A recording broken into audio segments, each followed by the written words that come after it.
আসসালামু আলাইকুম ওয়া রাহমাতুল্লাহি ওয়া বারাকাতুহু। আলহামদুলিল্লাহি রাব্বিল আলামিন ওয়াল আকিবাতুল লিল মুত্তাকিন ওয়াসসালাতু ওয়াসসালামু আলা আশরাফিল আমবিয়াই ওয়াল মুরসালিন নবিয়িনা মুহাম্মদ ওয়া আলা আলিহি ওয়া সাহবিহি ওয়া মান তাবিআহুম বিইহসানিন ইলা ইয়াউমিদ্দিন, আম্মা বা'দ। সম্মানিত দর্শক ও শ্রোতামণ্ডলী, আল্লাহ রাব্বুল আলামিনের অশেষ মেহেরবানিতে আমরা প্রতি সপ্তাহে আজকেও রিয়াদস্থ বাথা ইসলামিক সেন্টার কর্তৃক আয়োজিত আমাদের ধারাবাহিক ক্লাসে একত্রিত হয়েছি। আমাদের ক্লাস চলছে আলহামদুলিল্লাহ শেখুল ইসলাম মোহাম্মদ ইবনে আব্দুল ওয়াহাব রাহিমাহুল্লাহ রচিত বহুল প্রসিদ্ধ কিতাবুত তাওহীদের উপরে। তো আজকে আমরা 14তম অধ্যায়ে উপনীত। তো আজকের অধ্যায়েও লেখক রাহিমাহুল্লাহর ধারাবাহিক যে বড় শিরকের মাধ্যমে যে তাওহীদ নষ্ট হয়ে যায়, কালেমা লা ইলাহা ইল্লাল্লাহ আর দাবি নষ্ট হয়ে যায়, সে সম্পর্কেই ধারাবাহিক আলোচনা করছেন। সেই শিরকের বিষয়গুলাই তিনি পর্যায়ক্রমে একটা একটা করে তুলে ধরছেন।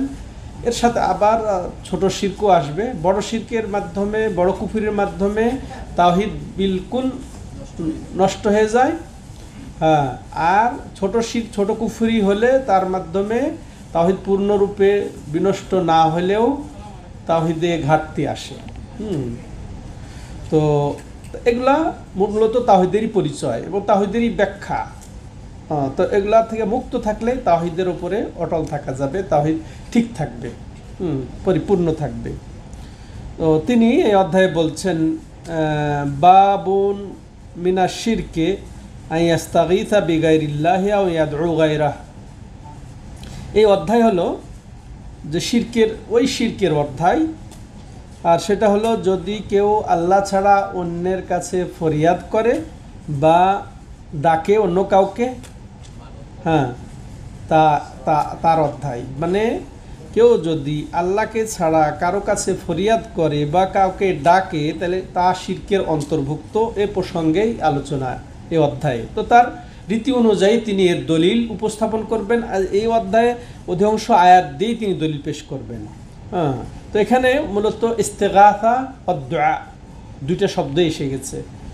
ইস্তেগাসা ও দুআ, মূলত এটা দোয়া। ইস্তেগাসা ও দোয়া, ইস্তেগাসার অর্থ হচ্ছে তালাবুল গাউস ওয়াল আউন ওয়াল মাদাদ ওয়াল নুসরা, অর্থাৎ কারো কাছে সাহায্য কামনা করা, ফরিয়াদ করা, আর্তনাদ করা, চিৎকার করা, বা কঠিন মুহূর্তে, সংকটাপূর্ণ মুহূর্তে, বড় বিপদে পড়ে চিৎকার করা, বাঁচাও বাঁচাও বলা, হ্যাঁ হ্যাঁ, সাহায্য, এক কথায় সাহায্য চাওয়া, হ্যাঁ, এটাকে বলে ইস্তেগাসা। ও দোয়া, দোয়াটা আম।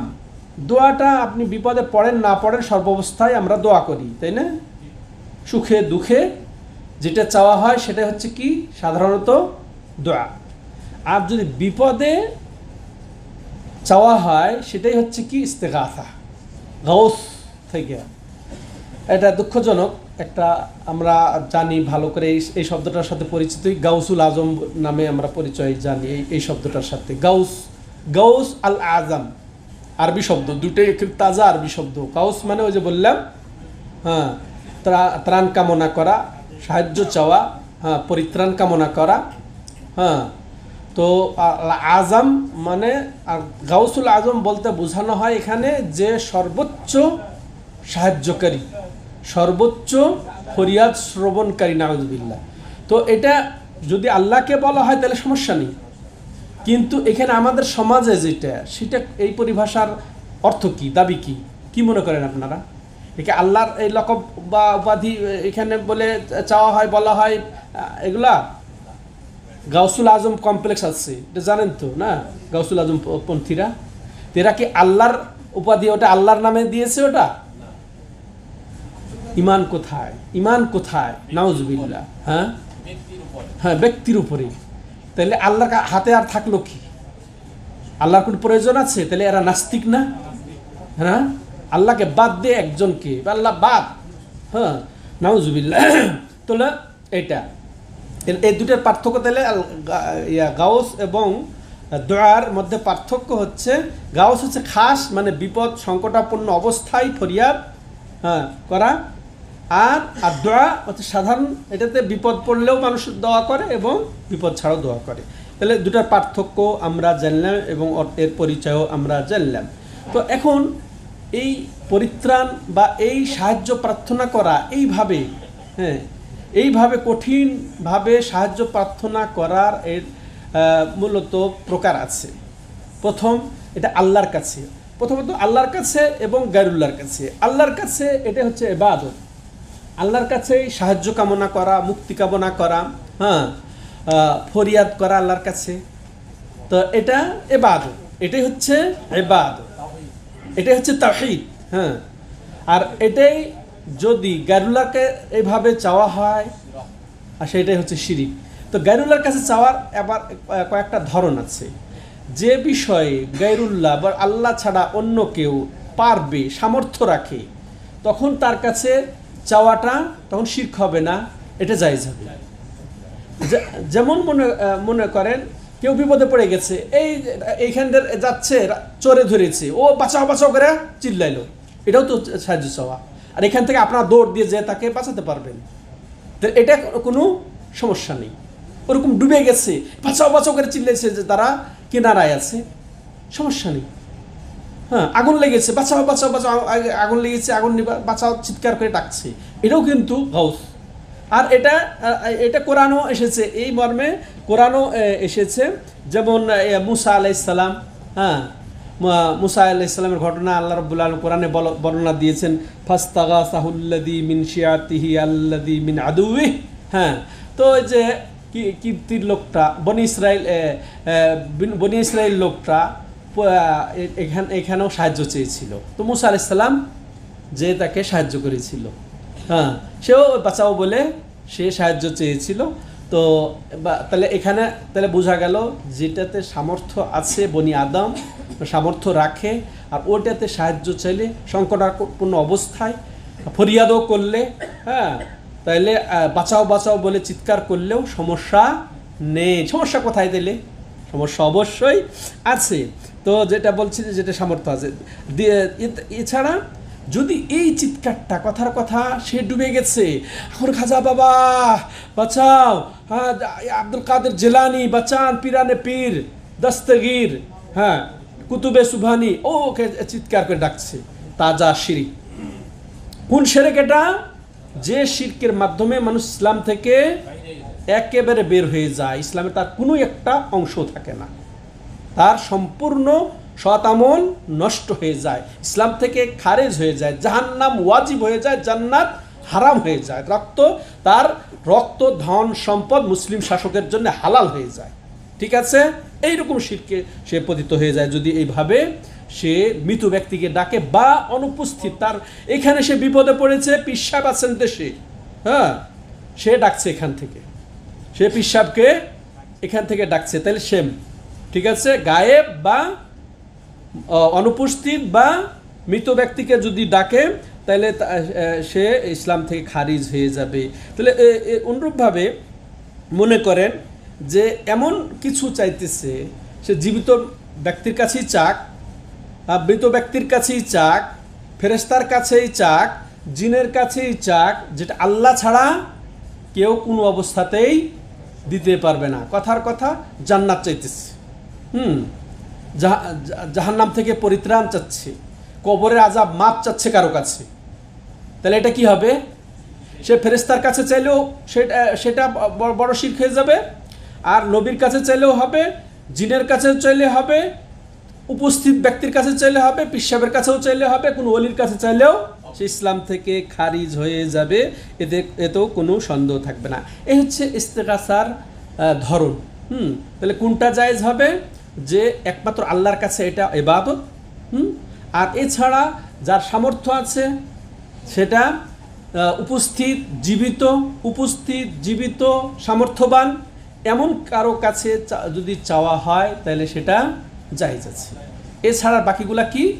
না জায়েজ, শিরক।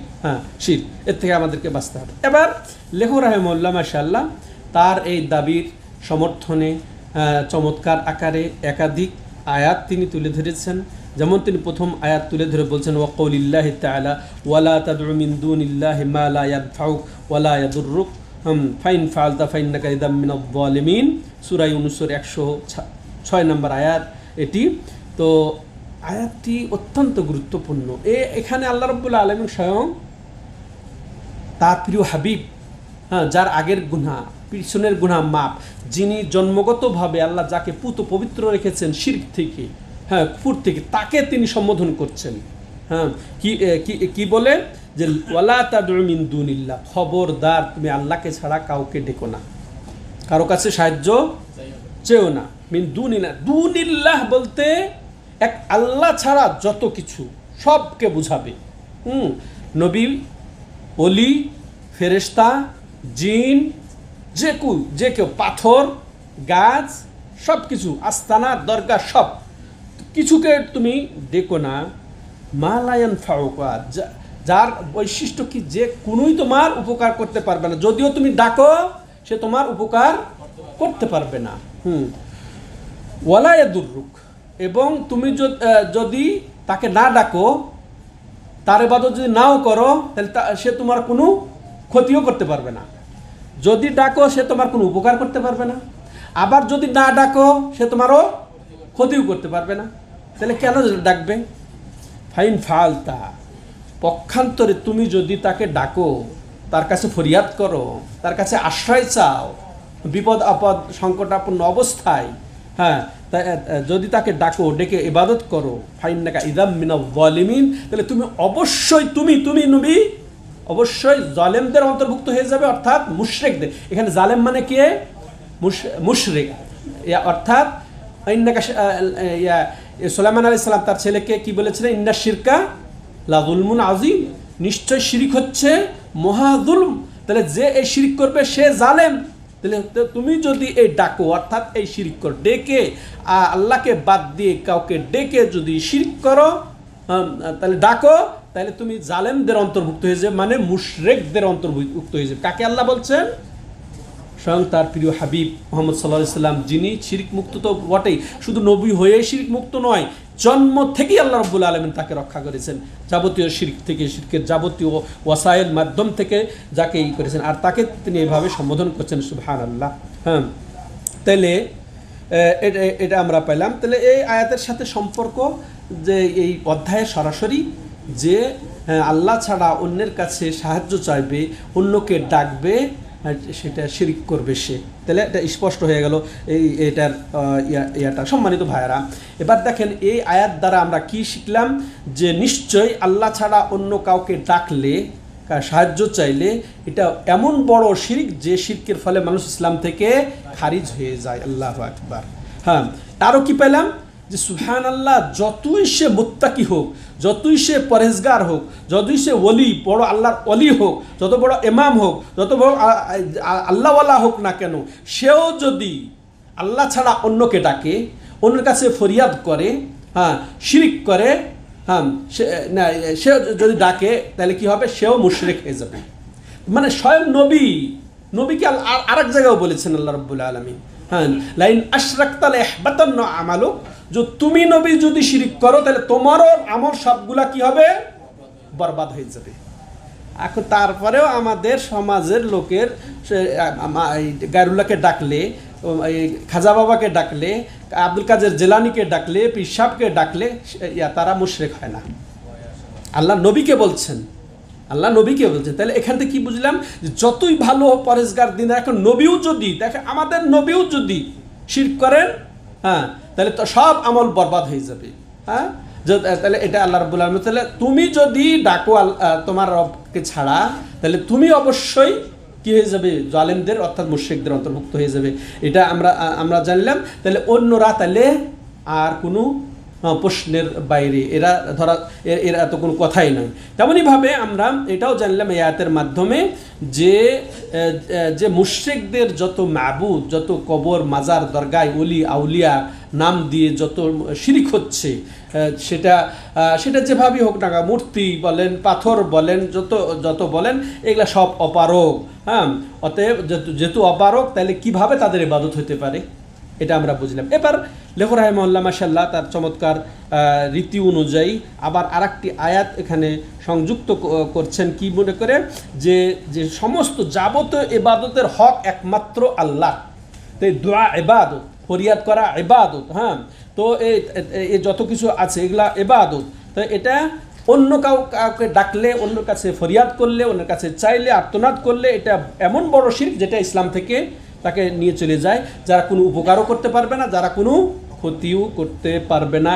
এই মর্মেই দেখুন আরও চমৎকার একটা আয়াত তিনি উল্লেখ করছেন, ওয়াই ইয়ামসাসকাল্লাহু বিদুর ফালা কাশিফা লাহু ইল্লাহু ওয়াই ইউরিদকা বিখাইরিন ফালা রাদ্দা লিফাদলিহি ইউসিবু বিহি মান ইয়াশাউ মিন ইবাদিহি ওয়া হুয়াল গাফুরুর রহিম। সূরা ইউনূস 107 নম্বর আয়াতে আল্লাহ যেটা বলছেন, লেখক রাহিমাহুল্লাহ এই যে তার শিরোনাম যে আল্লাহ ছাড়া অন্যের কাছে সাহায্য চাওয়া বা প্রার্থনা করা, ডাকা বিপদ আপদে, সেটা যে শিরিক, তার দ্বিতীয় দলিল হিসেবে তিনি আয়াত যুক্ত করে করছেন। আর আল্লাহ বলছেন ওয়াই ইয়ামসাসকাল্লাহু বিদুর, যে হে নবী, এটা নবীকে আল্লাহ বলছেন যে হে নবী দেখো, যদি আল্লাহ তোমাকে কোনো রকমের দুঃখ কষ্ট পৌঁছান, হ্যাঁ, অসুস্থতা হোক, যে কোনো বিপদ, সেটা শারীরিক বিপদ হোক, অর্থনৈতিক বিপদ হোক, পারিবারিক বিপদ হোক, হ্যাঁ, যে কোনো বিপদ, এখানে এমন শব্দ আল্লাহ রাব্বুল আলামিন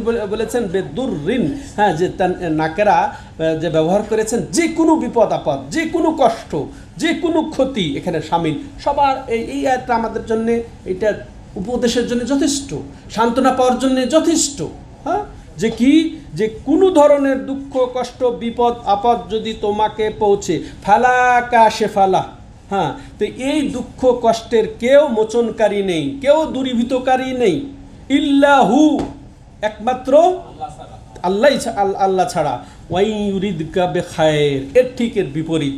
দেখো যদি তিনি অর্থাৎ আল্লাহ যদি কোনো খায়ের, এটা ঠিক ওই দূর এর বিপরীত, কোনো যদি কল্যাণ, কোনো যদি উপকার, হ্যাঁ, যদি কোনো যদি ভালো, এগুলা যদি পৌঁছাতে চান, হ্যাঁ, যে ফালা রাদ্দা লিফাদলি, তো তার এই অনুগ্রহকে, তার এই উপকারকে, তার এই কল্যাণকে কেউ প্রতিহত করতে পারবে না, কেউ দূরীভূত করতে পারবে না।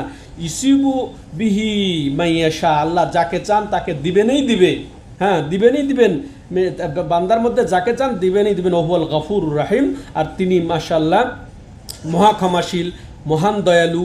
এটা এবার দেখেন আয়াতটা কত চমৎকারভাবে আল্লাহ রাব্বুল আলামিন তাওহীদকে সুসাব্যস্ত করেছেন। তো এটা আমরা স্পষ্ট বুঝতেই পারছি। এইখান থেকে আমরা কি বুঝবো সেটা শুনবো।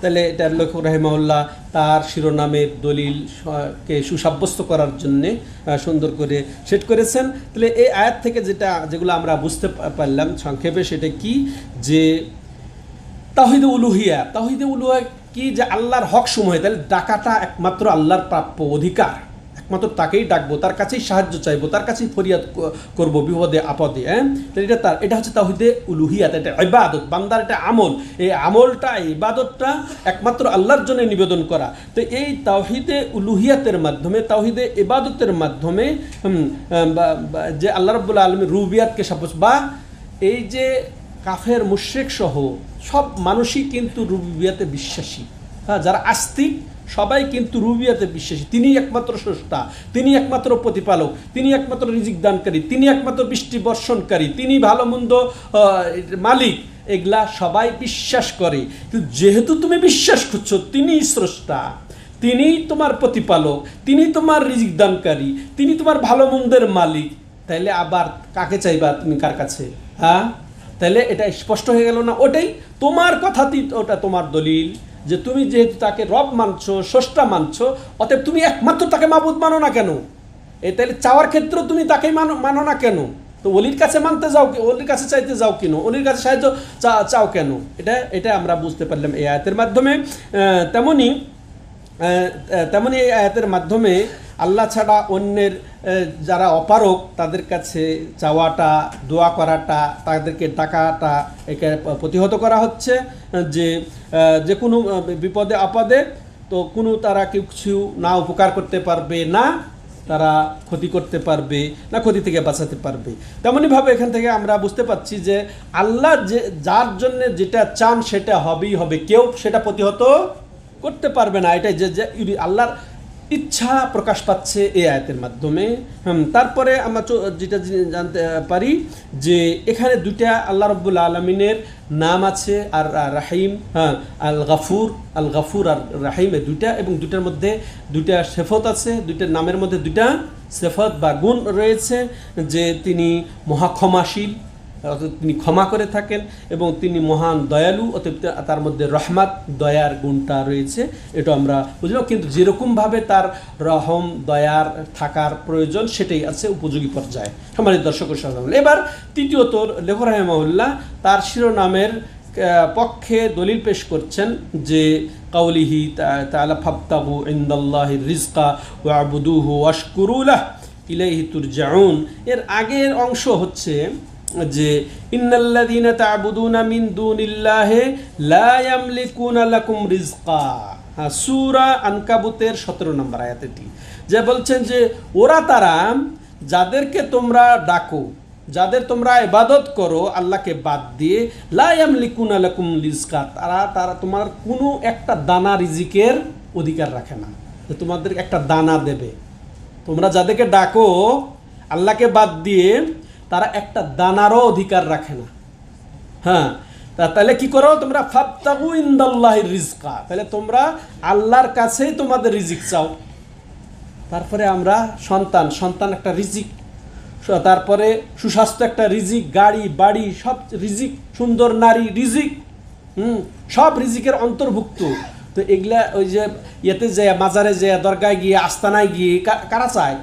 পীরের কাছে, ওলির কাছে কারা চায়? হিন্দুরা চায়? হ্যাঁ, ওই যে ইহুদি খ্রিস্টানরা এসে চায়, এগুলো আবাদ করে। এগুলা কে? আল্লাহ এগুলা নিষেধ করছে। কাকে নিষেধ করছে এগুলা?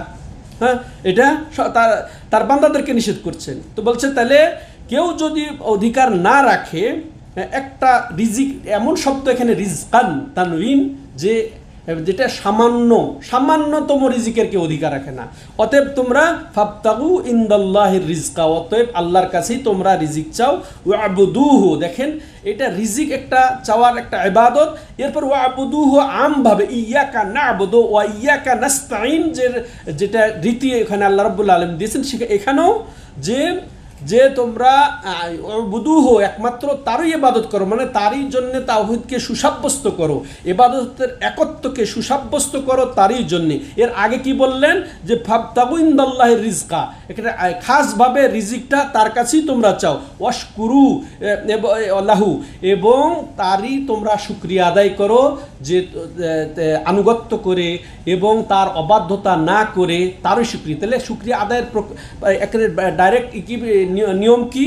যে একমাত্র তারই ইবাদত করে, তার আনুগত্য করে এবং তার অবাধ্যতা না করে, তার নাফরমানি না করে, কোনো গুনাহগাতা না করে আমরা শুকরিয়া আদায় করব।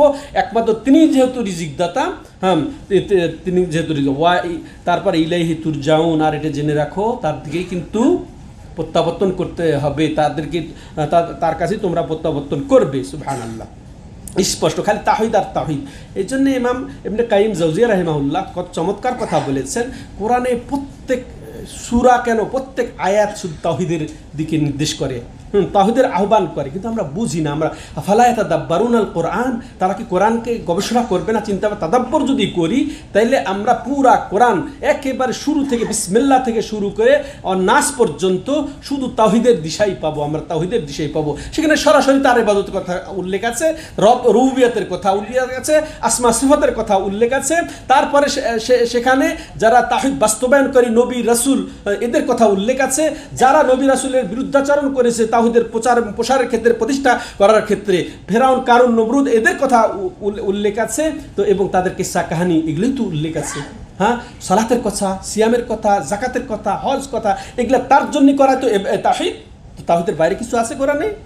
হ্যাঁ, সম্মানিত দর্শক ও শ্রোতা মণ্ডলী, হ্যাঁ, তাহলে এই আয়াত দ্বারা আমরা যেটা স্পষ্ট বুঝলাম, লেখক রাহিমাহুল্লাহ কত চমৎকার আকারে তার শিরোনামের দলিল স্থাপন করেছেন, যে দোয়াটা ইবাদত, তো এটা তার জন্যই করতে হবে। তাহলে এই আয়াত দ্বারা যে কয়টা জিনিস আমরা বুঝতে পারলাম, যে একমাত্র আল্লাহর ইবাদতের অপরিহার্যতা, এবং রিজিক পর্যন্ত একমাত্র তার কাছেই চাইতে হবে। হ্যাঁ, এরপরে আরও যেটা এই যে সমস্ত ইবাদতের ক্ষেত্রে আল্লাহকে একক সুসাব্যস্ত করতে হবে, ওয়াবুদুহু। তারপরে রিজিক, খাস করে রিজিক তার কাছেই চাইতে হবে। এবং তার আচ্ছা বলেন, দেখেন রিজিক কেন্দ্রিক শিরক হয় কেমনে? ওই যে মাজারে দরগায় গিয়ে সন্তান চেয়ে, তাই না, বিপদ আপদ মুক্তি চেয়ে, ওই এগুলো সব হচ্ছে রুবিয়াতের ক্ষেত্রে শিরক। তাইলে খাস আম সব ধরনের ইবাদত একমাত্র আল্লাহর জন্য, সব ধরনের চাওয়া পাওয়া একমাত্র আল্লাহর জন্য হবে। তেমনইভাবে নিয়ামতের শুকরিয়া আদায়ের অশকুরুলাহ, এবং তোমরা তারই শুকরিয়া আদায় করো। শুকরিয়া আদায় করবো কিসের মাধ্যমে? তার আনুগত্যের মাধ্যমে, তার অবাধ্যতা থেকে বেঁচে। হ্যাঁ, তেমনইভাবে এখানে আছে যে ইলাইহি তুরজাউন, এর মাধ্যমে এটা আমরা পাচ্ছি যে আমাদের পুনরুত্থান হবে, হিসাব নিকাশ হবে, প্রতিদান দিবস এইটা বিশ্বাস করতে হবে, এটাও আমরা পাচ্ছি আয়াতের মাধ্যমে। এরপরে আমরা এটাও চাচ্ছি যে হ্যাঁ, যে আমাদেরকে রিজিক আল্লাহর কাছে যে তলব করতে হবে। আবার আল্লাহ বলছিল আবুদুহু, তার ইবাদতও করতে হবে। তাহলে ইবাদত করব না রিজিক তলাশ করব, কোনটা? হ্যাঁ, মাশাআল্লাহ। কারণ রব্বানা আতিনা ফিদ দুনিয়া হাসানা ও ফিল আখিরাতে হাসানা ওয়া কিনা আযাবান নার। চমৎকার। তাইলে রিজিক তলব করা এটা ইবাদত করার পরিপন্থী নয়, যে রিজিক তলব করলে কেমনে নামাজ পড়বো, এই যে এই সময় ডিউটি আছে। অনেক ভাইরা গাড়ি ধয়, কারণ একটা গাড়ি ধরা যাবে নামাজ পড়তে গেলে, হ্যাঁ, ধরা ওটা থেকে বঞ্চিত হবো। নাউজুবিল্লাহ। এগুলো হচ্ছে ইমান, আমরা মুসলমান। নাউজুবিল্লাহ। তাইলে রিজিকও অর্জন করতে হবে, আবার ইবাদতও করতে হবে। এই শিক্ষা পেলাম এই আয়াতের মাধ্যমে। এরপরে দেখেন আরেকটি আয়াত লেখক রাহিমাহুল্লাহ উল্লেখ করছেন কি, যে ওর চার বড় গুমরাহ আর কে হতে পারে, হ্যাঁ, যে আল্লাহকে ছাড়া অন্যকে ডাকবে। এই মর্মে আয়াত আল্লাহ রাব্বুল, ঠিক একই বিষয়, শিরোনামের একই বিষয় লেখক রাহিমাহুল্লাহ এখানে তুলে ধরার জন্য সূরা আহকাফের 5-6 নম্বর আয়াত যুক্ত করেছেন, যে ওমান আদাল্লু মিম্মান ইয়াদউ মিন দুনিল্লাহি মান লা ইস্তাজিবু লাহু ইলা ইয়াউমিল কিয়ামাতি ওয়া হুম আন দুআইহিম গাফিলুন ওয়া ইযা হুশিরান নাসু কানু লাহুম আ'দা ওয়া কানু বিইবাদাতিহিম কাফিরিন। যে এখানে আল্লাহ বলছেন ওর চেয়ে আর বড় জালেম কে, ওর চেয়ে আর বড় গুমরাহ পথভ্রষ্ট কে, মিম্মান ইয়াদউ মিন দুনিল্লাহ, যে আল্লাহকে ছাড়া অন্যকে ডাকে। এ দেখেন ওই যে দোয়া, হ্যাঁ, দোয়া আর যে ইস্তেগাসা শিরোনাম লেখকের, ঠিক আছে, ওই শিরোনামের কারণে এই আয়াত তিনি পেশ করেছেন, যে ওই যে দোয়া করে আল্লাহকে বাদ দিয়ে অন্য কারো কাছে, মাল্লা ইস্তাজিবু লাহু, হ্যাঁ, যে তাকে কখনোই যে সাড়া দিবে না, ইলা ইয়াউমিল কিয়ামা, কিয়ামত কাল পর্যন্ত মাথা যদি ঠুকতেই থাকে, দরগায় গিয়ে মাজারে গিয়ে তার কাছে উচ্চাইতে থাকে, ওই যদি সিজদাও করে, তার জন্য জবাইও করে, তার কাছে আশাও করে, আশা ভরসা সব ইবাদত, হ্যাঁ, তাকে যদি ভয়ও করে, তাকে যদি নমনমও করে, সম্মানও করে, বিনয় প্রকাশ করে, তার জন্য মানতও মানে, 100টা উটও মানত করে, তা আল্লাহ কি বলছেন, যে কিয়ামত কাল পর্যন্ত সে তার ডাকে সাড়া দিবে না। ওহুম আন দুআইহিম গাফিলুন, মূলত সে তার দোয়া, সে যে তাকে ডাকছে সে কিচ্ছুই বুঝে না, হ্যাঁ, অসচেতন, সে দোয়া সম্পর্কে জানে সে মৃত্যু, হ্যাঁ, তো কিভাবে সে জানবে? আর সে মনে করছে যে সবই জানবে, হ্যাঁ, নাউজুবিল্লাহ। এর চেয়ে আর জাহেল কি হতে পারে? তারপরে ওয়াইদা হুশিরান নাসু কানু লাহুম আ'দা, আর যখন মানুষকে একত্রিত করা হবে অথচ তারা তাদের থেকে সম্পর্ক ছেদনকারী হবে, ওয়া কানু বিইবাদাতিহিম কাফিরিন, আর ওরা যাদেরকে ওরা দুনিয়াতে ডাকছিল পীর নাম দিয়ে, ওলি নাম দিয়ে, গাউস কুতুব উমুক তুমুক নাম দিয়ে ডাকছিল, এরা সেদিন তাদেরকে প্রত্যাখ্যান করবে, তাদের সম্পর্ক ছিন্ন করবে, এবং তাদের ইবাদত থেকে তারা একেবারে বেমালুম অজ্ঞ থাকবে এবং তাদেরকে অস্বীকার করবে। হ্যাঁ, তোমাদের সাথে এই যে পীর নামে ডাকে, হ্যাঁ, যারা মনে করেন যারা সত্যিই যারা অতিবাহিত হয়ে গেছেন, ওলি যদি থেকে থাকেন, তারাও কিন্তু এই শয়তান ওই দিন প্রশ্রয় দিবে না। শয়তান আনা বারিউম মিনকুম বলবে, কোরআনে আল্লাহ স্পষ্ট করে দিয়েছেন যে আমি তোমাদের থেকে সম্পর্কহীন, তো আমার সাথে তোমাদের কোনো সম্পর্ক নেই, অথচ সেই লেলিয়ে দিয়েছে। তো ঠিক তাগুত, যাদের ইবাদত করা হচ্ছে তারা তাগুত, তারা সত্যিকার যদি মুমিন সালেহ থাকে তাহলে তাগুত হবে না। যেমন ঈসা আলাইহিস সালাম তাগুত নন, যদিও ঈসা আলাইহিস সালামকে তারা রব হিসেবে মাবুদ হিসেবে তারা পূজে, কিন্তু ঈসা আলাইহিস সালামের মতো ওটাতে কমই আছে। আর অধিকাংশই দরগা মাজার এগুলো যারা চলছে এগুলো সব হচ্ছে ওই রকমই তাগুত। তো ওগুলো তাগুত নিজেরাও তারা মুক্তি সম্পর্ক ছিন্নতা ঘোষণা করবে, নিজের নাফসি নিয়ে তাদেরকে তো আল্লাহ রাব্বুল আলামিন পাকড়াও করবেন। সম্মানিত দর্শক ও শ্রোতা মণ্ডলী, তাহলে দেখেন এই আয়াত দিয়ে চমৎকারভাবে, তাহলে তারা একেবারে তাদের সম্পর্কে একেবারে উদাসীন থাকবে, গাফেল থাকবে, অস্বীকারী হবে, তারা কোনো পাত্তাই দেবে না। তাহলে এই আয়াত থেকে আমরা যা জানলাম সেটা হচ্ছে কি, যে দোয়া হচ্ছে ইবাদত। দোয়াটা কি, এখানে দোয়ার কথা আসলো, যে অতএব যে আল্লাহ ছাড়া অন্যের কাছে চাইবে, ডাকবে, দোয়া মানে ডাকা, প্রার্থনা করা, হ্যাঁ, তো এগুলা সব অন্তর্ভুক্ত। আল্লাহ ছাড়া অন্যকে ফাঁকা, সে কি করবে, সে বড় শিরকের মুশরিক হবে, সে বড় শিরকের মুশরিক হবে, যে শিরকের ফলে সে ইসলাম থেকে খারিজ হয়ে যাবে, যেটা আগে বলা হয়েছে। এবং সে একেবারে দুনিয়ায় আখেরাতের দুর্ভাগ্যবান হবে, হ্যাঁ, সে দুর্ভাগ্যবান হবে।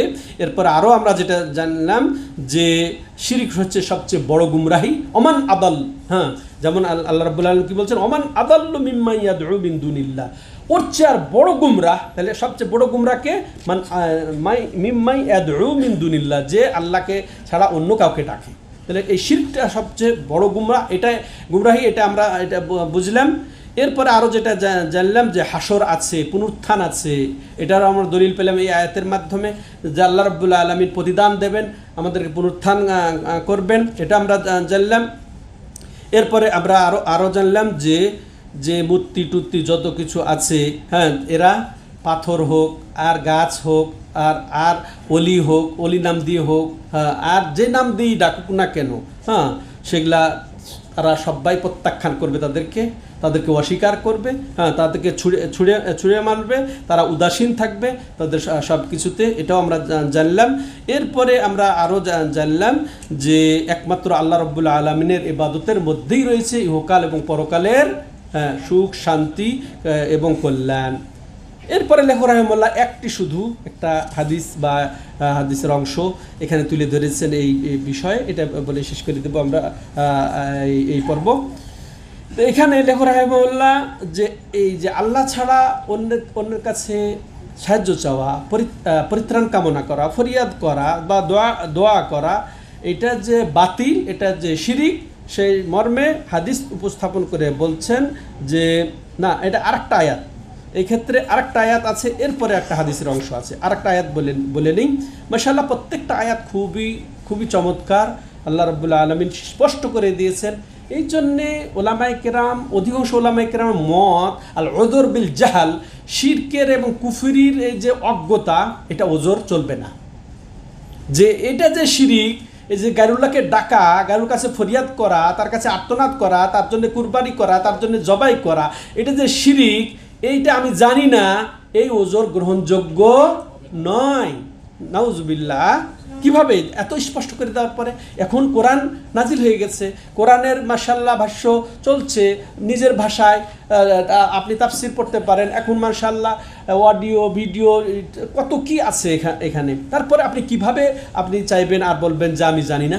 আর এগুলো এত স্পষ্ট করে দেওয়ার পরেও এখানে আল্লাহ বলছেন আম্মা ইউজিবুল মুত্তাররা ইযা দাআহু ইয়াকশিফুস সু, হ্যাঁ, যে কে সে আছে, আচ্ছা কেউ নেই, হ্যাঁ, যে সাড়া দেবে মুত্তাররা, যে বিপদগ্রস্ত, যে নিরুপায় ব্যক্তির ডাকে কে সাড়া দিবে, যখন সে ডাকবে, ওয়াকশিফুস সুআ, এবং তার এই যে কষ্ট, দুঃখ, বিপদ, সংকটকে দূর করবে, ওয়ায়াজআলুকুম খুলাফাল আরদ, যিনি তোমাদেরকে জমিনের একটার পর একটা খলিফা বানিয়েছেন।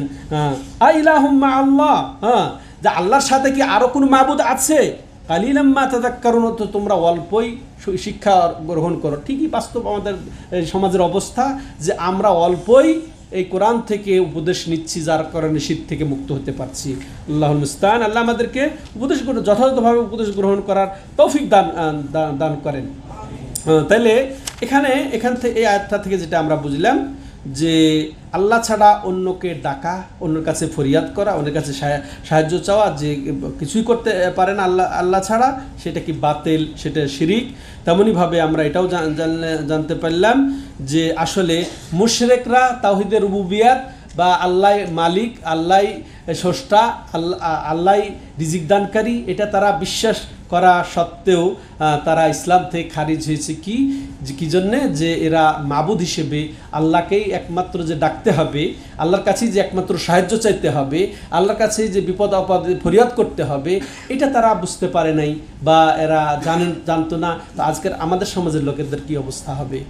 হ্যাঁ, মক্কার কাফের কুরাইশদের কথা চিন্তা এখন বাদ, কিন্তু আমাদের সমাজের লোকদের অবস্থা কি হবে এটা আমরা বুঝতে পারলাম এই আয়াতের মাধ্যমে, যে এগুলা চলবে না, আল্লাহ ছাড়া কারো কাছে চাওয়া যাবে না এইভাবে।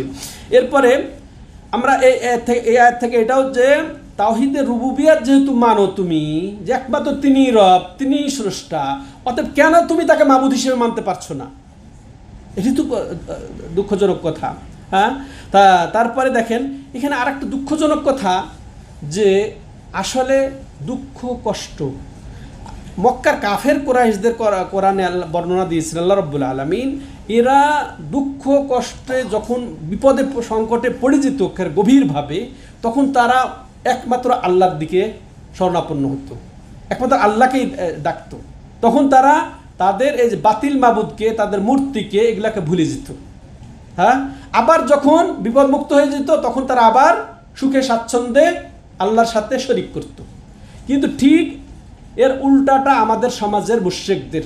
ওরা তো মুসলমান হয়ই নাই, ইসলাম কবুল করেই নাই, কিন্তু আমাদের সমাজে মুসলিম নামধারী আব্দুল্লাহ, আব্দুর রহমানের অবস্থা কি? সুখে দুঃখে সর্বাবস্থায় শিরিক করে।